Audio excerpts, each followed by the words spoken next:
Welcome back to another episode of the Casey Campbell podcast. Casey Campbell with you, of course. Pleased to be joined by Rocky Johnson. I now can say the former Howell Hockey head coach.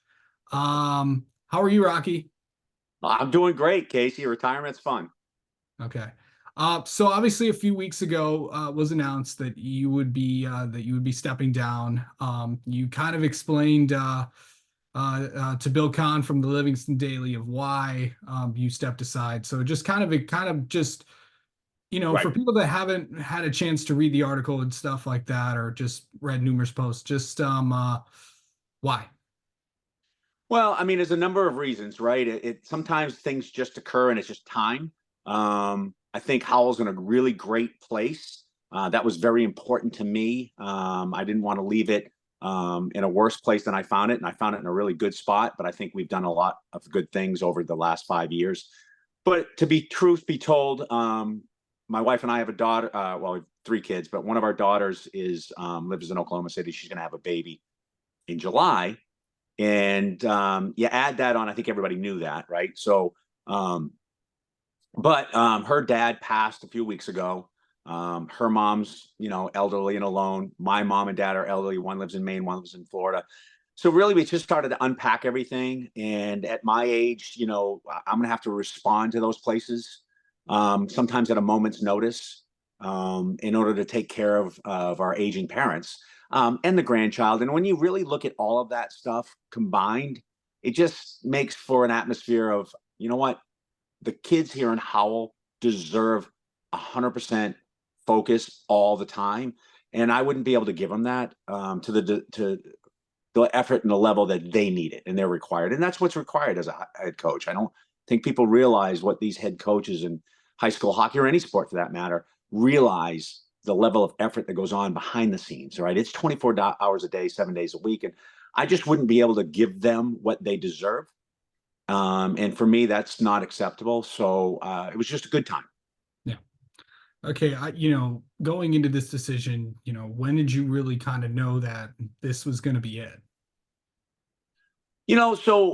Listen, as a leader, I think it's very important that you always look at the transition for when you're not there. So that has been ongoing almost the minute I started. I wanted to build something a little bit better than I found it, and make it grow. And thankfully, with the leadership at the athletic department with John Young and the superintendent and the principal, they were very very open to the building process. And I think for me, you constantly try to upgrade and build it so that when you do hand it over. So it's been a long-term process for this. I think this year we really found our heir apparent. Now I don't know if that's who it's going to be or not, but well, actually, I think we do know now because it's closed. The actual posting for the job is closed. But I think we found the heir apparent. We kind of set up the coaching staff going forward. So I think it was been a constant opportunity to hand it off to somebody, or a group of folks in a much better place. So I think that's was the plan all along. And when you collide that with the aging parents and the grandchild and all that, it just ended up being a perfect storm, and it was time. Yeah. Okay, obviously a lot of people you've been a part of this thing for a while. Yeah. Obviously, two things come to mind. Obviously one is this year. Mhm. But let's go on this year to accomplish the things that you did this year. And obviously we chronicled it on our Highlander Hockey with Rocky show. Yeah. But what was this year like for you? And what a year to go out. Yeah, I mean, obviously, you try to go out on top, and we're saddened that we didn't win our last game, because that's what you always try to do when you're in competition in sports, is to win the last game. But it's been a great season. Last about this time last spring, we sat all the returners down, and we always do this. We do a kind of a wrap up, and I would hand off some notes of what we learned from the season, what we expect for them next season, what we'd like to see them do in the off season to be prepared. Kind of you can't expect something from somebody if you don't tell them what you expect. So we would give them that information. And so what we decided, we knew that Keith Robertson was going to come over as our assistant coach. or at least that was our plan. And so he was hired in late October this year. So we decided that we were going to be all in, and so we've kind of decided we're going to push for our top players, and we're really going to push hard to get people involved, and we did that all summer long. And we focused on what we were going to do, and we had him take care of that, which was great continuity because he wasn't yet on the staff, but yet he could still participate in the summer and the fall. And I think what we did is we basically put all our chips in the middle and said, let's go. Let's hit it hard. Let's get this thing ready for the season. And I think that was the critical point in decision last spring, was to put our chips all in the middle of the table and push real hard with the group that we had coming in. And then as it turns out, we do our tryouts, and basically the same folks that we believed would be there ended up, being selected for the program. And then we just went all in. And I think that as we progressed through the season, I think it carried over because I think the kids bought in. I think the kids enjoyed having the new voice. We had Keith run practices, which was a huge weight off my shoulders. I got to do a lot of the operational things that are required by a head coach, yet I didn't have to do all of it. And I think that for me, which was the original question, I think was the greatest thing for me, is I got to enjoy the process. I got to enjoy. Now, Keith and I didn't always agree. And we banged off to each other. We actually, it was a very fun teammate thing, and we enjoyed it a lot. I think the kids benefited from that, which I think then created that success model going forward. And it was fun for me. I got to enjoy the boys. I got to teach some things rather than oversee everything. And I think that was a really positive thing for me in this season. And then, perfect storm occurs. And now we move forward. And I think, the next question I'll let you ask about going forward. But I think that's what my experience this year was. I didn't have to do everything. And that's me fault for not having, maybe the best support I could have had. That was choices that I had made, although we had great people. Having more responsibility given to Keith really made it a lot more fun and a lot more enjoyable during this season. And I think it benefited the kids. Yeah. Well, there's one thing before we talk about what's next. I think I'd be, reminiscent if I didn't ask about the 1920 team. Right. Sure. That was, you and I have talked about that year, and Right. I was there the night you beat Brighton and all that fun stuff. And obviously, who knows what could have happened if what didn't happen. But right. What was that year like for this program? So, that was the very first year, and we had changed the way we did things. That was something that I believed in, and that change came with a lot of roughness and a lot of angst and a lot of disruption. And it took a while. We had the skill, we had the talent, but we didn't have the belief in what we were trying to accomplish. We ended up having a big meeting about 3/4 way into the season and sat down and took, and I was criticized for this over and over, but we basically took a whole practice and said, listen, guys, we've got to come to grips with this, because if you don't, we're not going to go where we think we can go. And at that point in time, the boys decided, and that's what it comes down to. They decided, yeah, let's do it. And we were in a really good headspace. Now, we had a lot of talent and a lot of skill, not much different than this year. And we said, let's go. And so when you have that as a coach, you can unpack and scout other teams, and you can ask things of players and they'll do them. Players, let's be honest, aren't doing the same level of scouting. They're not doing the same level of film study. They don't see the game as we see it. And so if they don't buy into what you're telling them, it doesn't necessarily work, right? So this team did. This team bought in 100%, the 1920 team. And, we were strong. We were fast. We were strong. We were a good team. We had great goaltending. I think the whole thing was a perfect storm. And they took over. I mean, it was great. Like you said, we beat Brighton in the regional finals at their barn. That was a huge win. And then we went on and won in the state quarterfinals, and we're heading towards meeting up a Saginaw Heritage team that we had beat 2 weeks earlier. pretty handedly, actually. So I think we were very ready for that. I felt very confident. I think the boys felt very confident. We had some excellent scouting of the two teams we would end up playing, Saginaw Heritage, and then obviously preparing for a CC, which was the expectation. I just got to be honest, man. I really believe that team was a team of destiny and could have had an opportunity. Now, who knows? You don't play the game, so we never know. But we were state finalists. I believe we would have done something really special, and but we'll never know that answer. But yeah, I think that was a very special team. Yeah. So what's next for Howell? I mean, what do you feel like that, obviously you always leave something. The goal is you always want to leave something better than you found it. And I think you 100%. did. Yeah, I Um, think we did. so but what is next for this team? Well, and this is the beauty of it, right? So the fortunate thing for me is, or at least for the program, I guess that's a better way of saying it. The fortunate thing for the program, they opened it up obviously the day after I sent my email in for resignation. The school put the job out to the open market, so it was open to everybody. And as I understand it, it closed last Friday. And as of that time when it closed, the athletic director told me that there was only one person that applied. So that notwithstanding, I believe at 10 o'clock this morning, they're doing the interview because they follow the process. That's what Howell does. And, Keith Robertson was the only one that applied. He'll go through the hiring process today. Expectations are he's got the job. So I think going forward, I think the continuity and then him changing to make things the way he wants them. Right. And I think that's a positive because the boys that are coming back know who he is. He has a great relationship with the parents and the kids already.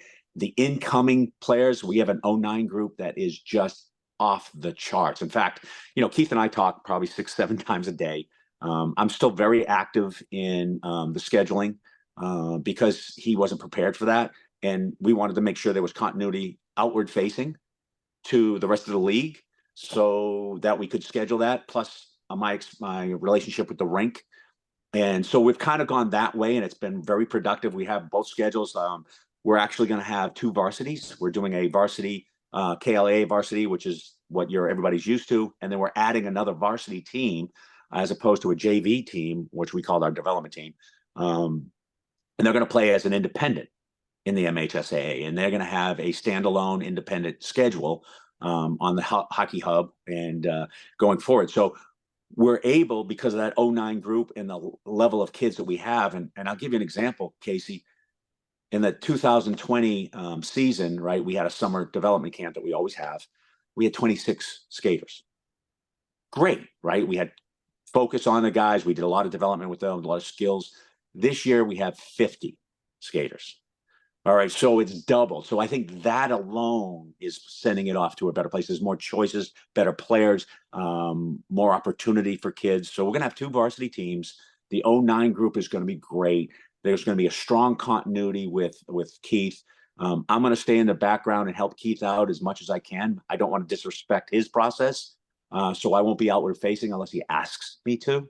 But I'm not going anywhere per se. I'm still going to be around to help with the process as long as he wants it to. In fact, we're having a meeting today about ordering things going forward because he's never done that. So I think the good news is there's a lot of kids. The '09 group is phenomenal. There's going to be several, I think, freshmen that are probably going to push for a KLA. We're calling it the KLAA varsity, and then varsity green, which is independent. I think there's going to be a lot of freshmen on that KLAA team that are strong competitors.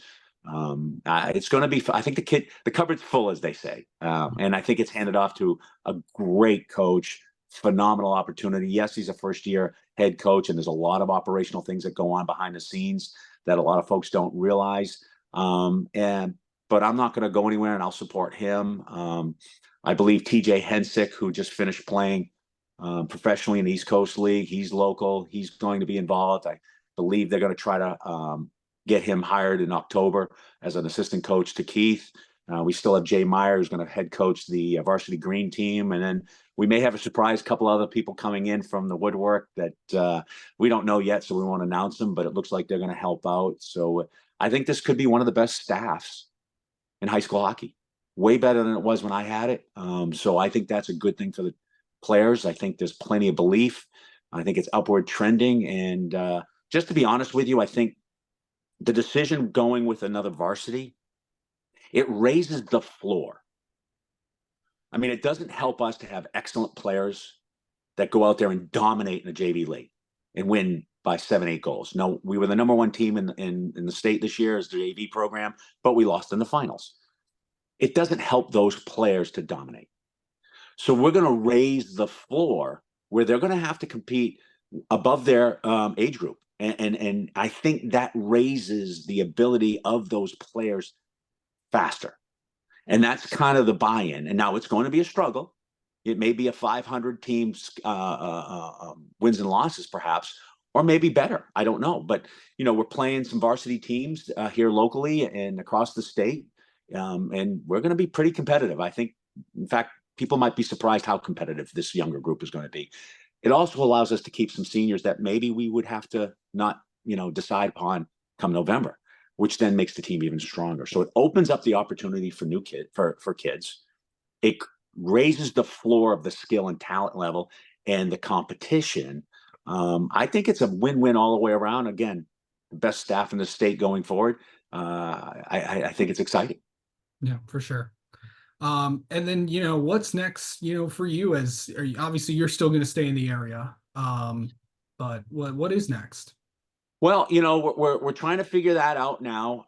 I still do some contract work back to the federal government, so that kind of keeps me engaged mentally.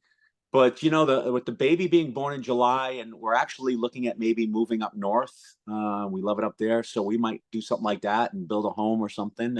We're thinking about that sort of stuff. But to be honest with you, I think we're probably going to kind of move on. I think electronically, I'll be always in the area. Electronically, I'll always be supportive of Howell Hockey and with Keith, whatever they need. But I think at this point in time, we're going to I think we're going to leave the area. Actually, I think we're decided we're going to move on, and we'll probably spend a large amount of time in Oklahoma to help with the incoming baby and taking care of that and enjoying that process. And then we'll see where that takes us afterwards. All right. Is there anything else is there anything else that you didn't get a chance to say to anybody that you want to say now? Listen, if I could go through a list of all the people that I needed to thank, it would take us 6 hours. Yeah. So I'm not going to do that. But I need to mention to the superintendent, the principal, and the athletic director, and of course Susan Jones, who really runs the office and the AD office. I mean, without their support, this never happens, right? They had the foresight to allow me to try to expand and create 2 teams with the JV program and then develop them more. And they gave me a long leash. Fortunately, I didn't hang myself. And so they allowed for that. I want to thank them. I need to thank the rink. We had our ups and downs with the management. They were new to hockey. We were new to them. And I think it's actually worked out fairly well. And I think going forward, it's going to be a very positive situation. And so I want to thank the rink for all that they've done. And I got to be honest, the parents, I mean, you learn a lot as a coach. Some of the parents are great, some of them not so much. But again, they're blinded by the love of their child. And so you can't hate on that. But learning to deal with that and learning from these parents and understanding the young men better, I think that has made me a better human being, a better person. One of the things I want to make sure everybody understood that my faith drove me to my decisions most of the time. I wanted to make sure that whatever I did or however I decided, I did it with the knowledge that I'm doing it from a place from faith and honesty as best I could without hurting people's feelings. But sometimes I always use the term, if you're going to make an omelet, you have to break some eggs. There's high level expectations in Howell. They want to win, and they want to win now, and they want to win everything. And I think that expectation comes with decisions that aren't always a positive thing for everyone. But you know what? I want everybody to know that. And I just want to thank, there's some family members specifically. Again, I'm not going to name them at this point because I don't want to forget anybody, but they know who they are. And they've been gracious with helping to fundraise and photos, the filming, got folks like yourself Yeah. I want to thank you for what you do. Others, Tim Eric and some of the others, and I know I'm going to forget them, and I Bill Kahn. apologize. Yeah. Yeah, Bill. Hey, Bill and champs, I go guys. back, and I wish Bill would be a little bit more Howell centric, and Livingston County. But listen, Brighton deserves what they deserve. I get it. But I would certainly, obviously, argue that I'd like to see him more Howell centric and less Brighton centric. But that's a me issue. But he does a great job. And listen, it's a lot of work. But yeah, so that's kind of what I want to thank. And again, what people don't realize is this is a 24-hour day, 7-day a week job. It's something that you have to do if you want to have success. And if you're not doing it that way, you're not going to have the success that is required or expected in a Livingston County, in a KLAA, and in Howell.